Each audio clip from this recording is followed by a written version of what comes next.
Donc là, on est sur le projet Render Token, qui est un gros projet IA, Dépine, Metaverse, tout ce que tu veux. La première fois que j'ai entendu parler de ce projet, c'était au premier Solana Breakpoint, c'était en octobre 2021, novembre 2021, pardon. D'ailleurs, à cette époque, ça lui avait permis de faire une belle poussée, ce Solana Breakpoint, parce que son ATH, c'était pendant le Solana Breakpoint, finalement. Et j'ai continué de surveiller rapidement le jeton, mais tu vois, en fait, le problème, c'est le pessimisme avec les bear markets, c'est que, tu vois, on a fait un top à quasiment 8$, on a fondu à 40 centimes.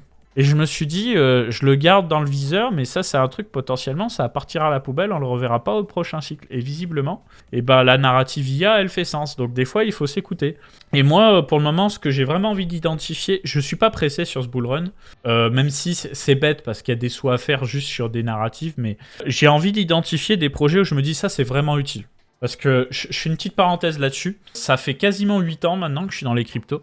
Et franchement, si on peut bien donner raison au maxi sur un truc, c'est que là, la proportion de trucs qui servent à rien est complètement aberrante. C'est-à-dire que quand on était entre 2015 et 2021, on était en mode ouais, c'est le début, machin.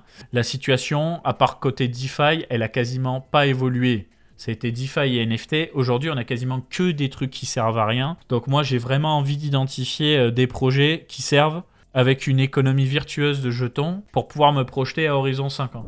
Le marché du rendering est vaste et ne se limite pas aux médias et jeux vidéo. Il inclut l'immobilier, l'éducation, c'est vrai. Problématique des petits studios. Les petits studios rencontrent des difficultés à accéder à des services de rendering. Ok. Solution proposée par Render. Propose une approche pair à pair pour le rendering. Plutôt que d'envoyer le travail à des grands data centers, les diviser en tâches plus petites et distribuer au réseau. Ok. Système de réputation. Le réseau fonctionne sur un système de réputation et le paiement pour les services de rendering se fait en render token. Et d'ailleurs, je crois que c'est plus tout à fait comme ça, parce qu'il me semble que maintenant, tu peux faire un paiement en fiat et il buy back du render, il le burn. Ensuite, les clients peuvent choisir différents niveaux de service en fonction de leur besoin et budget. Ouais. Le token est utilisé pour accéder au service. Les render credits qui, eux, ne peuvent pas être changés directement. Donc, passage sur Solana, oui, ça je le savais. La vidéo aborde également la répartition des tokens. Ok, très bien. Bon, on a une première introduction du coup à Render. Donc comment on devient acteur de ce projet? Est-ce qu'il y a une plateforme? Alors déjà, il y a un formulaire à remplir.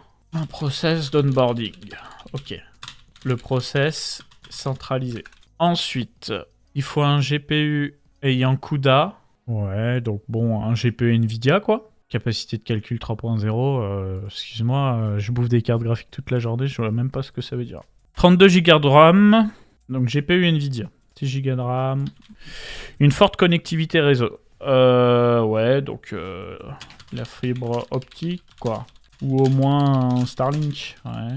100 Go d'espace libre, des SSD et des SSHD. Ils te disent en gros qu'une fois que tu as rempli le formulaire, tu vas devoir installer une application qui t'a été envoyée par email. Pour ça, il faut lire la doc. Hein. Une fois le formulaire rempli, le client de minage est envoyé par email. Donc déjà, le problème, c'est qu'on a du mal à s'imaginer la rentabilité du truc, quoi. Under. Ouais, donc on peut pas savoir à quel point on fait de l'argent. Donc ensuite, dans la doc, ils te disent de mettre un portefeuille Ethereum alors qu'ils vont passer sur Solana. Bref. Et donc après, comme du mining classique, tu as un fichier que tu vas éditer. Donc là, en l'occurrence, ils te disent si tu as plusieurs GPU, dire sur quel GPU tu vas taper. Tu peux dire si tu veux que le client il s'ouvre en minimisé. Ouais, bon, c'est de l'invite de commande, quoi. Ok, très bien. Ça m'a pas l'air très compliqué. Hein. Note, il est donc difficile de connaître la rentabilité de cette activité tant qu'opérateur de nœud sans avoir accompli le process d'onboarding. Ça, c'est un peu chiant. Ouais, c'est pour ça qu'il faut toujours lire la doc. Hein. Si tu veux vraiment faire les choses correctement, quand tu digues un projet, c'est white paper et doc. Hein. À l'époque, c'était white paper, mais maintenant, les docs, c'est encore plus facile à comprendre. Le render se décompose en structure tarifaire de plusieurs niveaux. Comment ça? Un outil créé qui définit la puissance de calcul fournie par n'importe quelle combinaison de cartes graphiques en une seule partition. Ah, c'est stylé. Donc en gros, tu as un lot de cartes graphiques. Ce lot de cartes graphiques, ils en font une partition. Cette partition, elle a une certaine unité de calcul.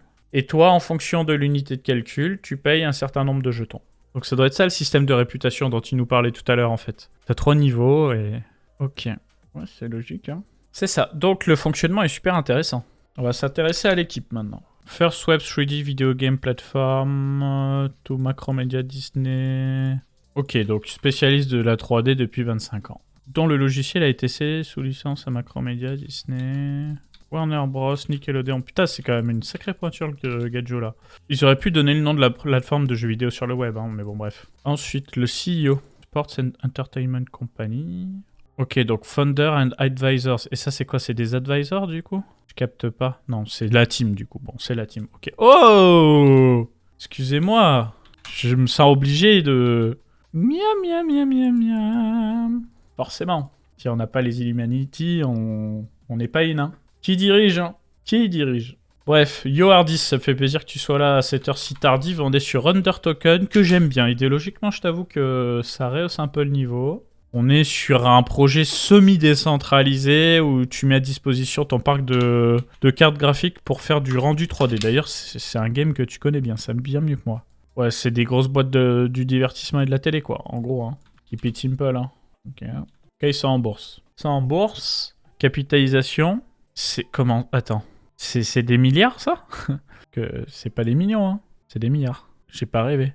Ouais, c'est ça. Mais là, ils disent 17, là, ils disent 11. Putain, Otoy, ça fait 25 ans qu'ils bossent là-bas, le ref. Chief Science Officer, GPU Based Graphics Software. Otoy, Wikipédia. Créé par la société, et acquis par Otoy. Ok. Mais du coup, Otoy, l'équipe derrière Render... est composé de personnes travaillant pour la société mère Otoy, une société qui semble avoir plus de 25 ans, a fait l'acquisition du moteur Octane.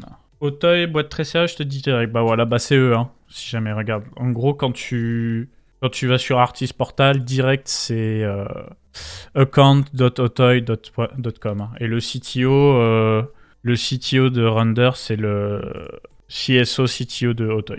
Et du coup, déjà, en termes d'upside, ouais, on était à 40 centimes, on est à 3,40$, on est en x9. x9 depuis le bottom. Avec 1 million de market cap. Le truc, c'est que... on dirait une Ethereum, quoi. On dirait vraiment une putain de charte d'Ethereum. Hein.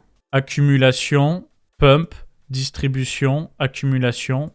Peut-être pump, hein. Je sais pas, hein. 1,3 milliard de capitalisation, 1,8 milliard de dilution, en sachant que normalement, il n'y a pas une grosse inflation sur le projet. 69% du supply qui a été émis. Cependant, il y a une dimension de buyback and burn. Alors, au lieu que les utilisateurs payent en render, ils payent en USD, et cet équivalent va être burn continuellement réduisant le supply. Quand un utilisateur paye en USD, l'équivalent du render est burn et le montant va être crédité en render credit. Donc, c'est censé être déflationniste. Et du coup, là, on voit un total supply à 531 016. Et là, on a un total qui a augmenté. Attends, c'est quoi sa source dans l'article? C'est CoinGecko. Donc moi, je vois que le supply, il augmente. Hein. Il baisse pas. Hein. Bref. Donc, j'y mets quelques réserves à cette histoire de buyback and burn, mes amis. Parce que personne n'en parle. Hein. Même la doc n'en parle pas, en fait. Hein. J'ai l'impression qu'il l'invente un peu. Hein. J'ai mis un doute sur cette notion. La doc n'en parle pas. Et après, c'était une décision de la DAO, ils ont dit. Attends. Et j'ai une date pour cet article-là, février 2023. Oh, ok. Prix de la ICO 0,25. Les tokens de l'équipe n'étaient bloqués que 6 mois. Tous les tokens des investisseurs sont débloqués. Ouais, tout est débloqué. Une inflation de X par an. Pareil, il est difficile de trouver avec précision comment est gérée l'inflation. Sur ce projet, je n'ai pas réussi. 50e sur CoinMarketCap, 1,3 milliard de capitalisation. La question à se poser, à quel point le réseau est-il utilisé? Le parc de GPU augmente-t-il? Quelle est la taille du marché? C'est là la difficulté. Nettoire statistique. Alors, est-ce qu'on va pouvoir se mettre quelque chose sous la dent? Ouais, donc ça augmente un petit peu, mais on nous parle de jobs créés. L'utilisation des nœuds et la puissance de bench a augmenté de 25%. Les données, on peut pas les vérifier nous-mêmes, quoi. C'est un vieux rapport tout pété, j'aime pas ça. Comme prévu, l'augmentation des employés et des images rendues... connu une augmentation. Ouais.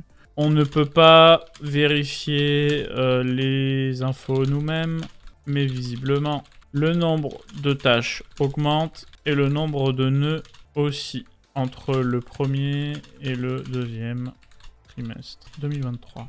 Faut bien réfléchir parce que l'avenir, en toute logique, il est là, quoi. Quitte à faire des trucs utiles, là, pour le coup, c'est vraiment utile.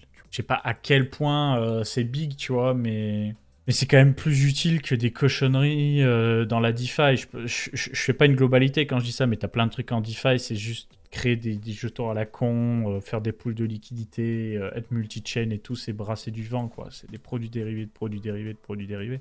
Là, en l'occurrence, ça a quand même beaucoup plus de sens. Je suis KO. J'espère en tout cas que ce petit stream vous aura plu. N'hésitez pas à me follow Twitch si c'est pas fait. Passez une bonne soirée tout le monde. Ciao.